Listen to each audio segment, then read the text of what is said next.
Hi, everybody. Thanks for joining us for another episode of Tech.Strong.Women, where we feature amazing women doing amazing things in tech.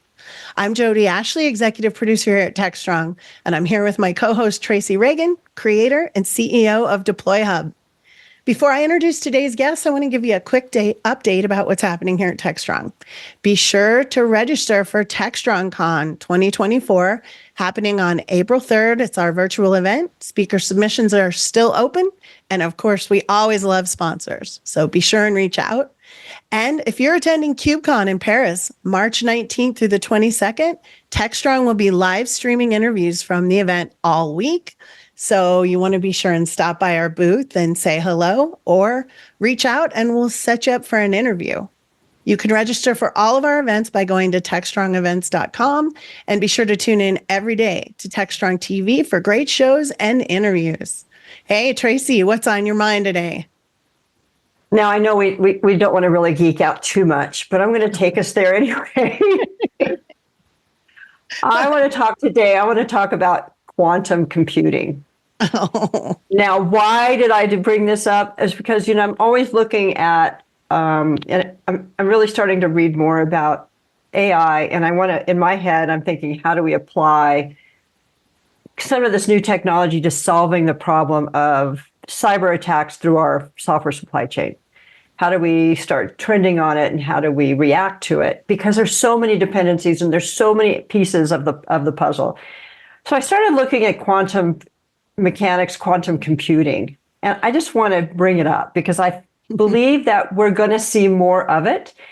And as young women out there, look at where they should focus their careers. I always say focus it on the newest stuff because everybody's new and it's easy to be new when everything's new. And it puts you in a really good place for the future.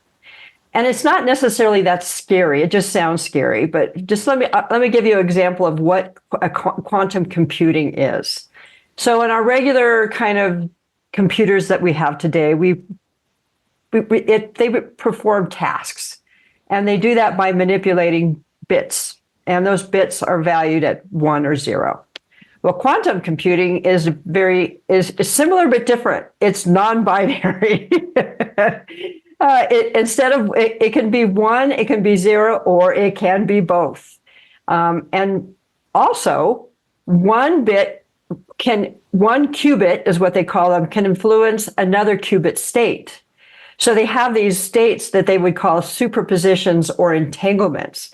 And what that does is it creates a broader way of processing and manipulating data.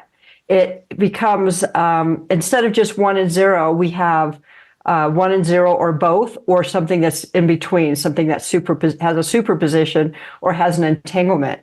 And it gives us the ability to come up with more answers. Our regular computing often gets stumped. It says, oh, I can't answer this because it can only answer things in 1s and 0s, but not everything is black and white, correct? And quantum computing is addressing that.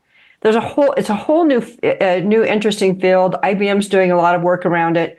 I find it to be pretty interesting from just what the future of computing is going to look like. And it's this kind of processing along with our large language models is what's going to take us to a higher level of solving problems. So today I say, go learn about quantum computing. It's pretty fascinating. And IBM's got some stuff that you can play on. All right. Very cool. Very cool. Yeah, I saw I think it was 60 Minutes did a really cool thing on quantum computing a couple months ago.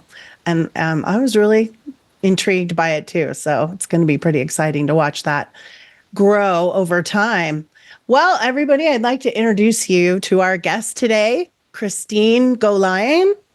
Did I say it right? I've had her last name in my brain wrong for too long, and now I'm trying to relearn it. Christine, tell us a little bit about you.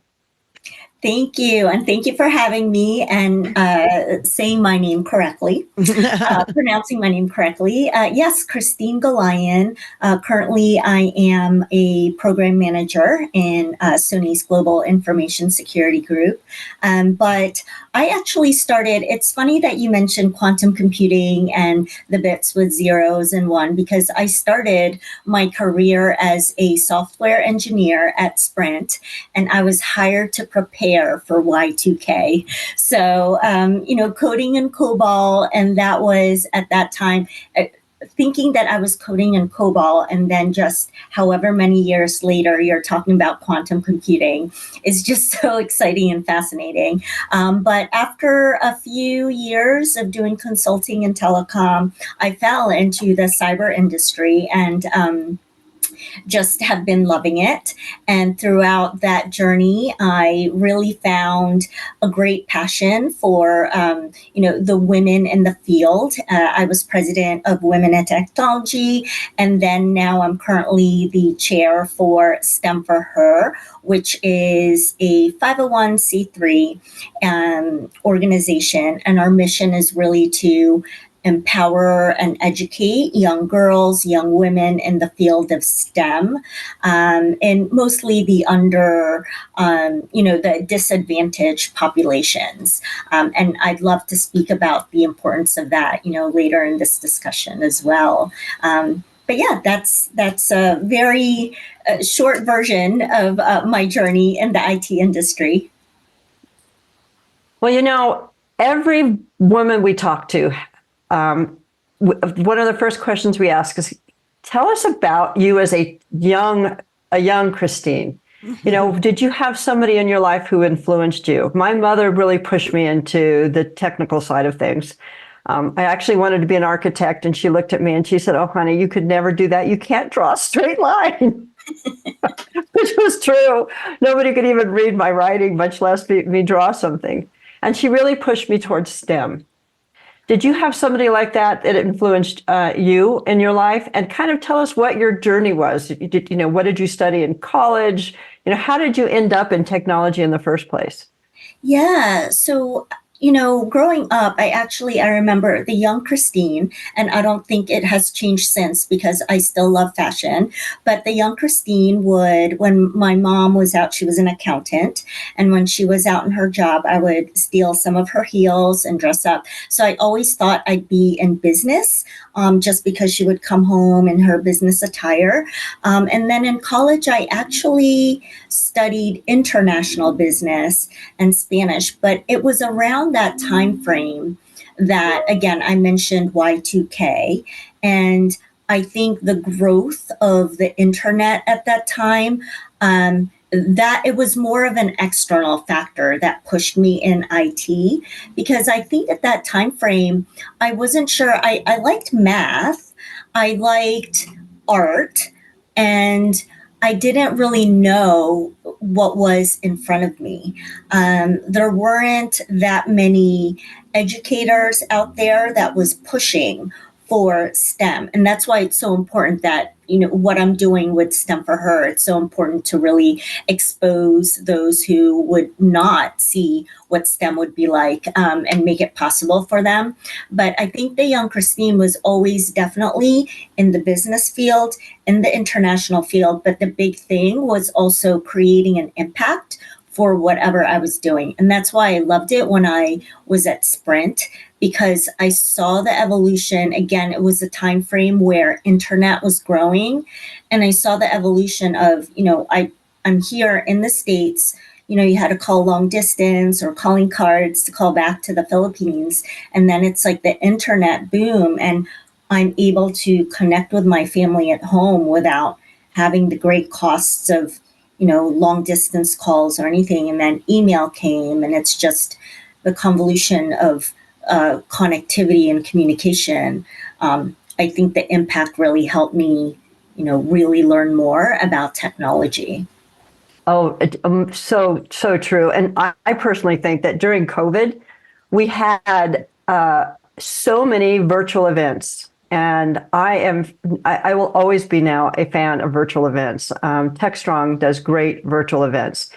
because it democratized education around software. So, for example, I run an open source project, and not everybody can go to KubeCon. Not everybody can afford flights to these places. And when we were doing virtual events, I felt really proud that the industry stepped up, did things virtual, and we stayed connected and we continued educating. I feel that we've lost something going back to in-person events. While I know they're important, I feel like that they should be both, so that we can continue reaching out to more individuals. We don't create a class system that says, if you're working for a big company and you have a training budget, you get to go to these, but if not, sorry. Right. And that is part of the problem with even with women, because oftentimes women can't say, I'm going to leave my kids to go to a conference. It's hard for some women to leave the house for a week to go to Paris and hang out at KubeCon. It's just not in our. It's not there for us. So I think the virtual events is so important, and bringing everybody together through the internet has changed the way we see the world. Yeah, communication. And I think, you were, again, going back to the advancing of, quantum computing, but now with the age of AI and virtual reality, I think one of the things that they're coming up with is like a screen or a projector, so that if you are doing virtual conferences, you can kind of put this, little hub clip on your laptop, and it's kind of like a hologram of what the conference room would look like. And then now they have the headsets where you're more in 3D and not just like a TV, like a person-to-person virtual. So I don't know, we're in a really interesting time frame, and I'm glad I'm part of it. Well, and I think we've seen too, since we've gone back to in person, a lot of these conferences that have gone on forever and ever, like RSAC and KubeCon, and just there's so many out there. A lot of them are offering a virtual post event for people who can't attend in person. And I think I've watched those over the last 4 years just grow to be, not just we're going to show a few speakers, but we're actually going to make it more immersive, and you get to really participate after the fact. And so I agree. I also think that it pulls the younger audience in a way, college kids, just out of college kids who would only get this exposure in a job. Now they can go to these virtual events that, again, they would not otherwise be able to participate in, and get all this information. They can, for Tech.Strong, we create chat rooms. People can network with each other. People can meet each other. People can, contact each other after the fact. And I think that's just as important. Like Tracy said, we've turned it into this more, what everybody always says, the hallway track at an in-person event, right? When you're walking down the hall and you see people, but virtual events are more and more developing into those kind of environments, which are super important, I think. And especially for just outreach. Yeah. So let's go back to STEM for Her. Tell us how you're doing outreach to young women to get them in the door and get them excited about STEM. Yeah, I can talk all day about this. So you can always cut me off, Jody, or edit it out. But yes, so STEM for Her, right now we are focused in the DC region, and what our growth plan would be is, maybe go to Richmond, Baltimore, the cities surrounding us, and then maybe someday we'll have chapters all over the states. But our outreach right now, we do reach out to the Loudoun County Public Schools, all the different counties within Virginia, DC, and Maryland. And it is so fantastic. The girls are so in love with math, and they already know what they want to do. And some of them, and it's not just one thing. They want to be they want to do something within the biomedical field, but at the same time, also do something with mechanical engineering so that they can come up with, solving those who come back from war. Maybe they don't have hands, but it's amazing their imagination and creativity right now. And I think it's the exposure to internet and everything that they can see that it's possible. But we do have middle school, high school, and college age students within STEM for Her. And our outreach is really, we do a lot of programs that, for example, last year, we did a program with the FAA, and it was to celebrate, I think it was it's their own Wi-Fi capability in the air, whatever technology that was. It was their 25th year anniversary for that technology. So they invited STEM for Her.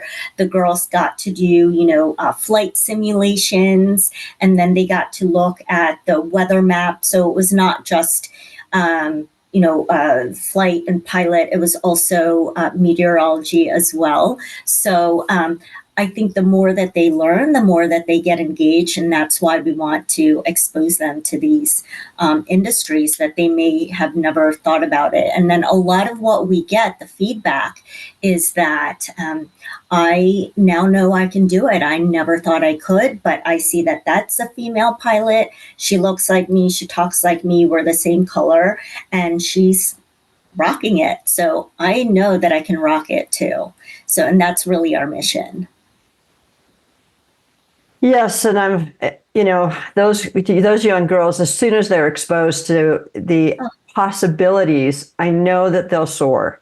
But we still have a huge cultural issue in STEM and let's just call it the corporate STEM world. Mm-hmm. I heard a discussion, I don't remember where I was, about a person saying if they saw a woman pilot, they would ask to get off the plane. Oh, you're kidding. No, I'm not. I can't remember where I heard it. It was like I was listening to the news or something, and they were talking about basically diversity and how there still was in some areas they still believed a man should be doing it and not a woman should be doing it. And that's not everywhere, but we still have that problem. And it goes beyond that. It goes beyond that because it's not just a woman; it's a woman of color too, right? Like Christine is saying, these little girls need to see someone who looks like them in every way to be like, oh, wow, I can do that. It's so important. So it goes so far beyond just being women to being diverse. We have to have the role models. We have to. Exactly. Christine had her mother as a role model. She wanted to put her mother's business clothes on, and she wanted to go out and be a business person, right? That was a role model, though, that imprinted in your mind that you could do that too. And she must have been beautiful and in her beautiful business clothes, and you wanted to aspire to that. I remember too, that's what I wanted. That was the view, connotation that I had when I would graduate from college, right?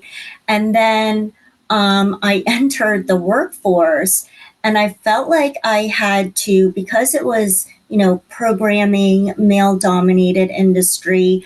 I was usually the only female in the room in meetings, and I felt like I had to hide my femininity a bit, where it's, okay, maybe I shouldn't wear my nice suit or dress. Maybe I'll just wear pants all the time. Maybe I should just pull my hair back. It's like I couldn't be authentically me because authentically me didn't fit in the IT world yet.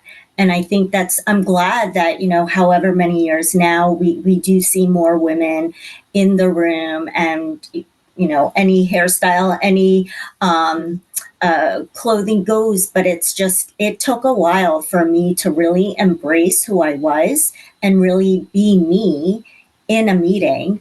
And then it actually changes, like, okay, physical, but then mentally too, I felt stronger when I was more me instead of hiding. I could really voice myself when I felt stronger. So yeah, I think it's come a long way, but we do still have some time to go. I was at a conference where someone did an exercise with us. The speaker did an exercise with us, and I was like, all right, close your eyes. I want to do an exercise. Picture yourself in a plane, and as you're getting up out of the plane, the pilot says this, and then the meals come, and then you're walking out of the room, and there's a family there. Okay, now open your eyes. Can you tell me, in your mind, what did you think was the pilot a male or female?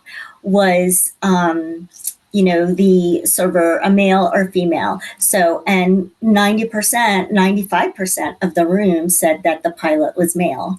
So I think it's just ingrained in our minds, and that's one thing that needs to shift. Boy, well said. It really does need to shift. And it's interesting that you talk about being your authentic self. And I'm looking right now at our Tech.Strong Women. We had a guest who actually wrote a book about being your authentic self and how important it was for you to achieve success. And I'm sorry, I don't remember which woman it was. It's frustrating because she had some really good tips around that particular problem. And she talked about it from the aspect of you cannot succeed if you have something that you're kind of dragging along with you all the time. And that's the thought that you have to fit into a male world or a certain format that you may not fit into. So if you want to have purple hair and tattoos, you should be able to do that because it's your skills that we're looking at. And the more you can be your authentic self, the better you can be at your job. Well, yeah, you're not sitting in the room worrying about how your appearance is or how you're being, the guys aren't sitting around doing that, but it's just, it's a distraction, right? It's a total distraction to being able to just do what you want to do. Yeah, Trace, I'll figure out who it was. We've had so many. This is it's so, when I hear that, I mean, you're so not the first person who's told us that. The whole, what do I wear? What do I do with my hair? It's like, ugh. Yeah, and I remembered this is at a different company, and I was lucky enough and fortunate enough where it's a really big company, but each quarter they would have the C-suite come, so the CEO, the president, everyone. And at this time frame, I remembered we had, and this is when cloud was just starting to become cloud, and no one knew what cloud was, but we had a female executive that was in charge of that vertical. And so, someone was they were talking about the numbers, all the leaders were on stage. And finally, it was awesome to see that there was a woman on stage as well.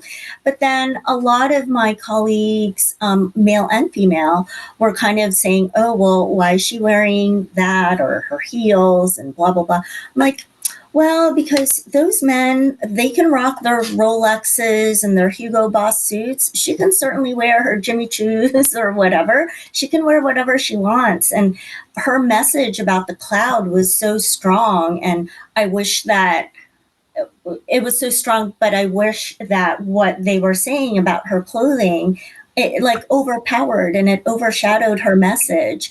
But her message was so strong about the cloud and it was so insightful. So that was probably 15, I'd say 10 to 15 years ago. I'm sure it's changed now, but that was so ingrained in my mind, that memory. Well, I'm tall. I'm 5'9".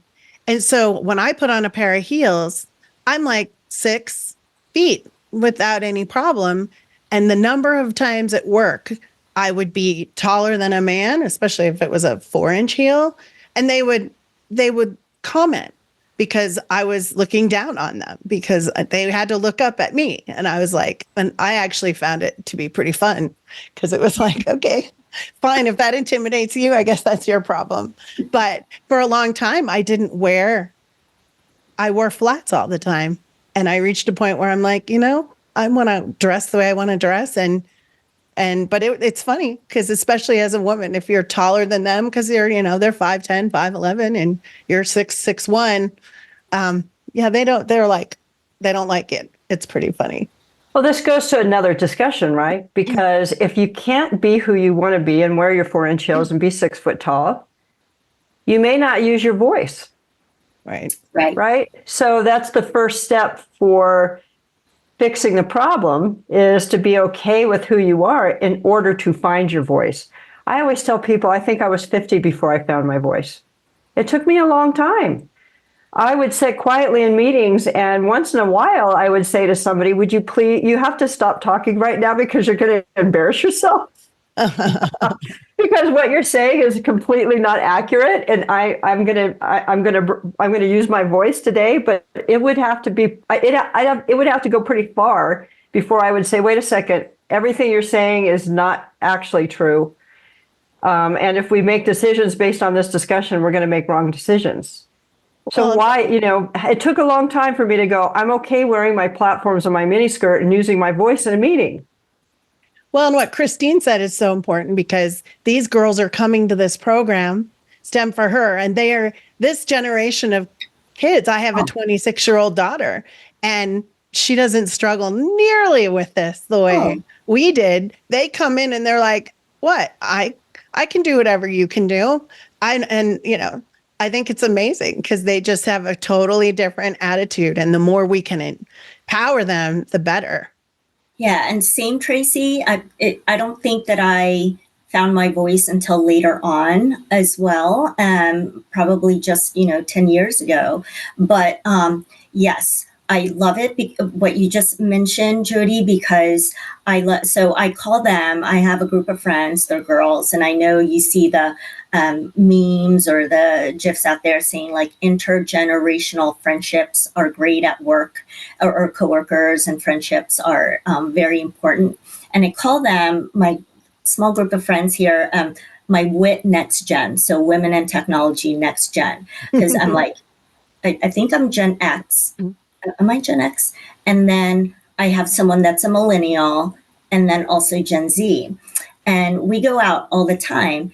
And then the stories that they tell me when they're saying, oh, like one of them wanted to go back to school and they were negotiating with the universities, like which one of you is going to give me a lower rate for my tuition? And I'm like, did I ever do that? No, I did not.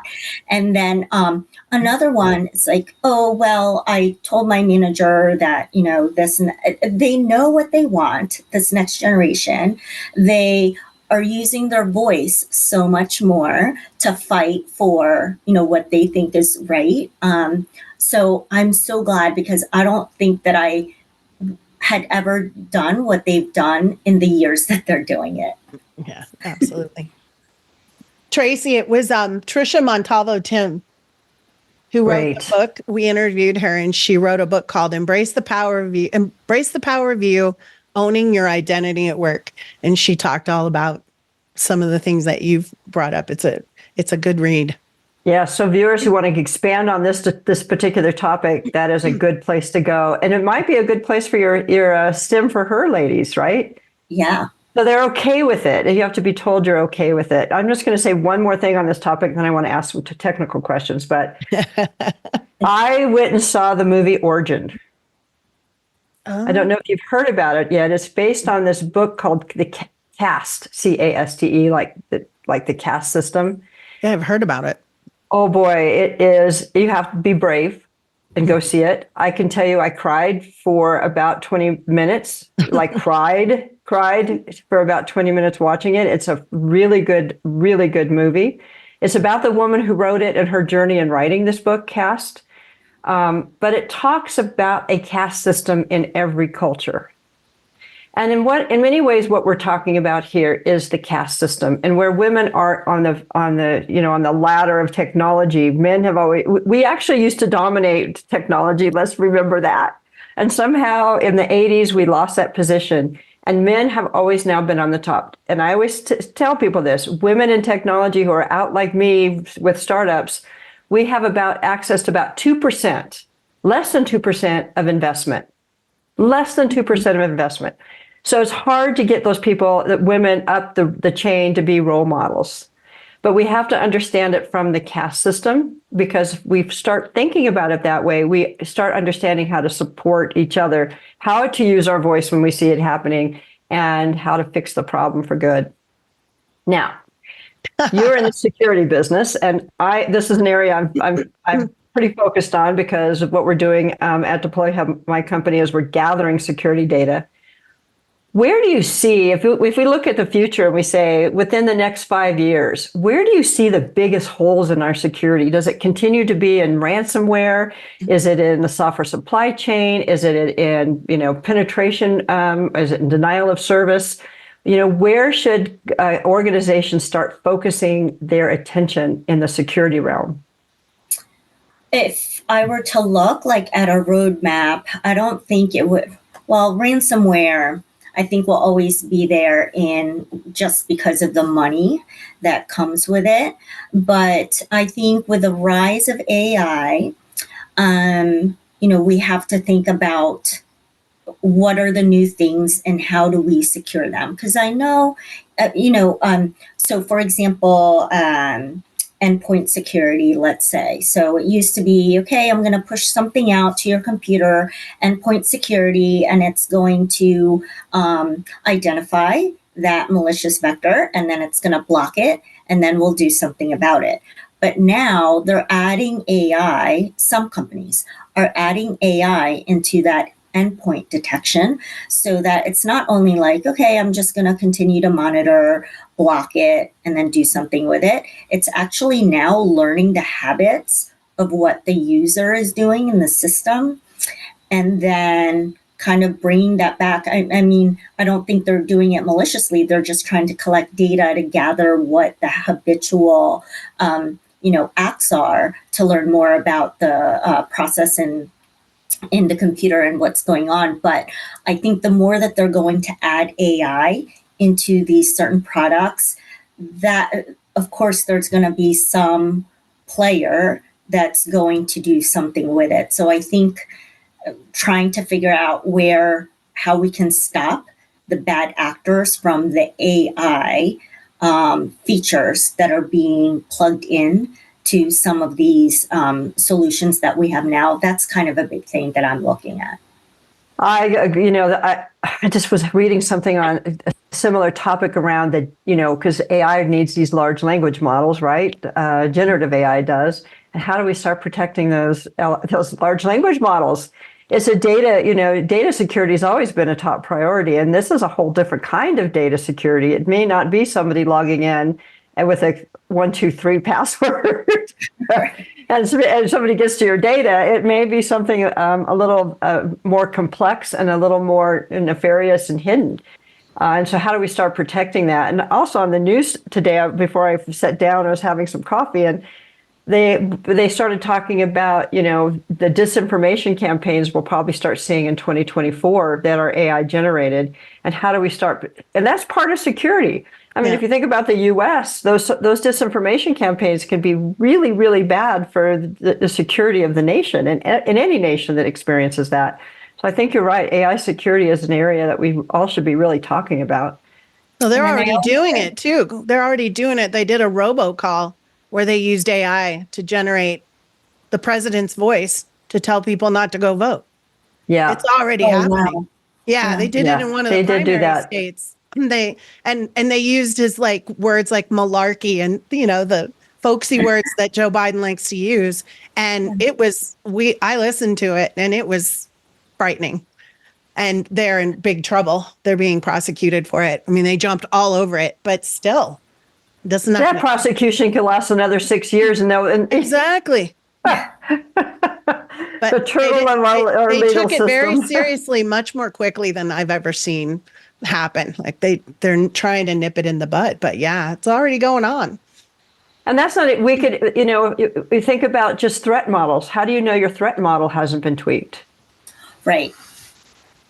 So there's so many aspects of AI that we haven't thought about yet. It's more than just did somebody put a piece of open source code that wasn't secure in their software, or they pulled in a WinSock DLL into a SolarWinds application that was bad. These things are becoming more and more complex. That's why the discussion around quantum computing for today Because there's some complex environments that we're dealing with now, thousands of dependencies, thousands of configuration settings, and so many ways to attack a system. It's sad that we're here, but we are. And for your ladies who are going to watch this, because I know they will, cybersecurity is a really good area to be in if you want to go into STEM. It can be a different, cybersecurity covers many things, not just software. Yeah. Like policy, privacy. Yeah. The U.S. government's spending some time. I saw another thing on the news on Reuters.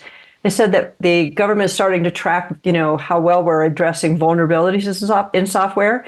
And over 2023, we increased our performance by 20%.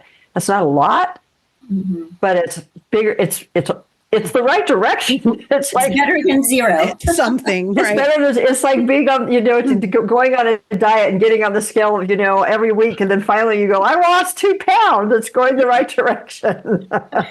At least it's going the right direction. Right. And then if you think about like fintech too, all these payments, you got to secure them in the right way. And then the stock market, they have algorithms that they use as well. And then you inject AI into it. And think about space. Space Force and space exploration and Seattle and satellite. I keep calling them Seattle's satellites, the satellite management. That could be pretty bad, right? Yeah. And utilities and energy. These are all core places where, in particular in like the energy sector, we have old systems. They can easily be hacked, really old systems. And it's not just AI and the new stuff, it's some of the old stuff that's been running out there.